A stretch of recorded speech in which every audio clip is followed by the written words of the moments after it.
आपल्या संपूर्ण बुलढाणाकरांचे आभार मानण्यासाठी आवर्जून एवढ्या उन्हामध्ये रखरखत्या उन्हामध्ये आपल्या जिल्ह्यामध्ये आलेले आपल्या महाराष्ट्राचे माजी मुख्यमंत्री, शिवसेनेचे मुख्य नेते आणि आजच्या सरकारमधील उपमुख्यमंत्री आदरणीय एकनाथरावजी शिंदे साहेब,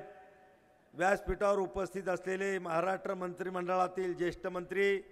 सन्माननीय श्री गुलाबरावजी पाटील साहेब, आपले दुसरे मंत्री सन्माननीय संजयजी राठोड साहेब, मागासवर्गीय आयोगाचे अध्यक्ष, आपल्या बुलढाणा जिल्ह्याचे माजी खासदार, माजी केंद्रीय मंत्री आदरणीय आनंदरावजी अडसूळ साहेब, या कार्यक्रमाचं आयोजनामध्ये ज्यांनी योगदान दिलं असे आपल्या बुलढाण्याचे लोकप्रिय आमदार धर्मवीर संजयजी गायकवाड, व्यासपीठावर उपस्थित असलेले आपले दोन्ही माजी आमदार, जिल्हा प्रमुख, शिवसेनेचे सर्व पदाधिकारी आणि एवढ्या उन्हामध्ये हजारोच्या संख्येनं या ठिकाणी उपस्थित असलेल्या माझ्या सर्व माता भगिनी, शेतकरी बांधव आणि सर्व तरुण मंडळी बांधवांनो, भगिनींनो, मातांनो, खरं म्हणजे सर्वप्रथम मी या ठिकाणी आभार मानणार आहे आपल्या एकनाथराव शिंदे साहेबांचे, की आपण सर्वांनी त्या ठिकाणी त्यांच्या उठावाला पाठिंबा देत या महाराष्ट्राच्या मुख्यमंत्रीपदाची त्यांनी शपथ घेतली आणि मुख्यमंत्री कसा असावा आणि मुख्यमंत्री कसे निर्णय घेऊ शकतो हे जर संपूर्ण भारत राज्यातल्या सगळ्या मुख्यमंत्र्यांना आदर्श म्हणून दाखवून दिला असेल ते आमच्या एकनाथराव शिंदे साहेबांनी। आणि आज महाराष्ट्रामध्ये जे आपलं पुन्हा महायुतीचं सरकार आलं, न भूतो न भविष्यती असे 237 आमदार आपल्या महायुतीचे निवडून आलेत, त्याचा एकमेव चेहरा जो होता लोकांच्या समोर तो सर्वसामान्य कुटुंबातून आलेला, 2.5 वर्ष मुख्यमंत्री म्हणून काम करत असताना लाडक्या बहिणीसाठी निर्णय असतील,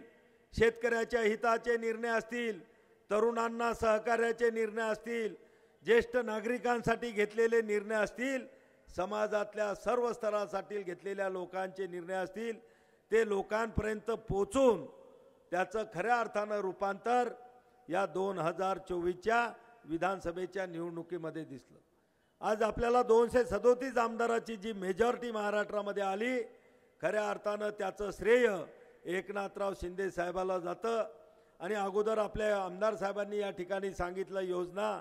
शेतकऱ्यांना दिलेला निधी, महिलांना दिलेल्या योजना, त्याच्याबद्दल मी एकनाथराव शिंदे साहेबांचे या ठिकाणी आभार मानतो। मी आपला जास्त वेळ घेणार नाही, पण खऱ्या अर्थानं शिंदे साहेब 2.5 वर्ष मुख्यमंत्री असताना या जिल्ह्याचा 100 वर्षाचा जो जुना प्रश्न होता, खामगाव जालना रेल्वे मार्ग, केंद्र सरकारनं आड घातली होती की राज्य सरकारनं 50% खर्चाचा भार उचलावा आणि शिंदे साहेबांनी ताबडतोब केंद्र सरकारला पत्र दिलं की हा बुलढाणा जिल्ह्यातला हा रेल्वे मार्ग जर झाला तर आमचं राज्य सरकार 50% खर्च करायला तयार आहे। आज त्याला मान्यता मिळाली, नीती आयोगाकडे आपला तो गेलेला आहे। बांधवांनो, या जिल्ह्यातले सगळे विकासाचे कामं असतील, बुलढाणा विधानसभाच नाही तर या बुलढाणा जिल्ह्यातील सगळे शहर, मग बुलढाणा असेल, खामगाव असेल, चिखली असेल, मेहकर, लोणार, जळगाव, संग्रामपूर, शेगाव, या सगळ्या शहरांना शेकडो कोटी रुपयाचा निधी अगदी सढळ हाताने देत आज सगळ्या शहरांचा चेहरा मोहरा बदलण्याचं काम माननीय शिंदे साहेबांच्या कारकिर्दीमध्ये 2.5 वर्षामध्ये त्यांनी केलं। आज या ठिकाणी ते आपले आभार मानायला आलेले आहेत, पण खऱ्या अर्थानं त्यांनीच आपल्यावर योजनारूपी एवढे उपकार केलेले आहेत की मागच्या 70 वर्षात ज्या योजना आम्हाला माहीत नव्हत्या किंवा आम्हाला मिळतील याची अपेक्षा नव्हती, त्या आमच्या अपेक्षेच्या बाहेर जाऊन अतिशय धाडसीपणानं निर्णय घेऊन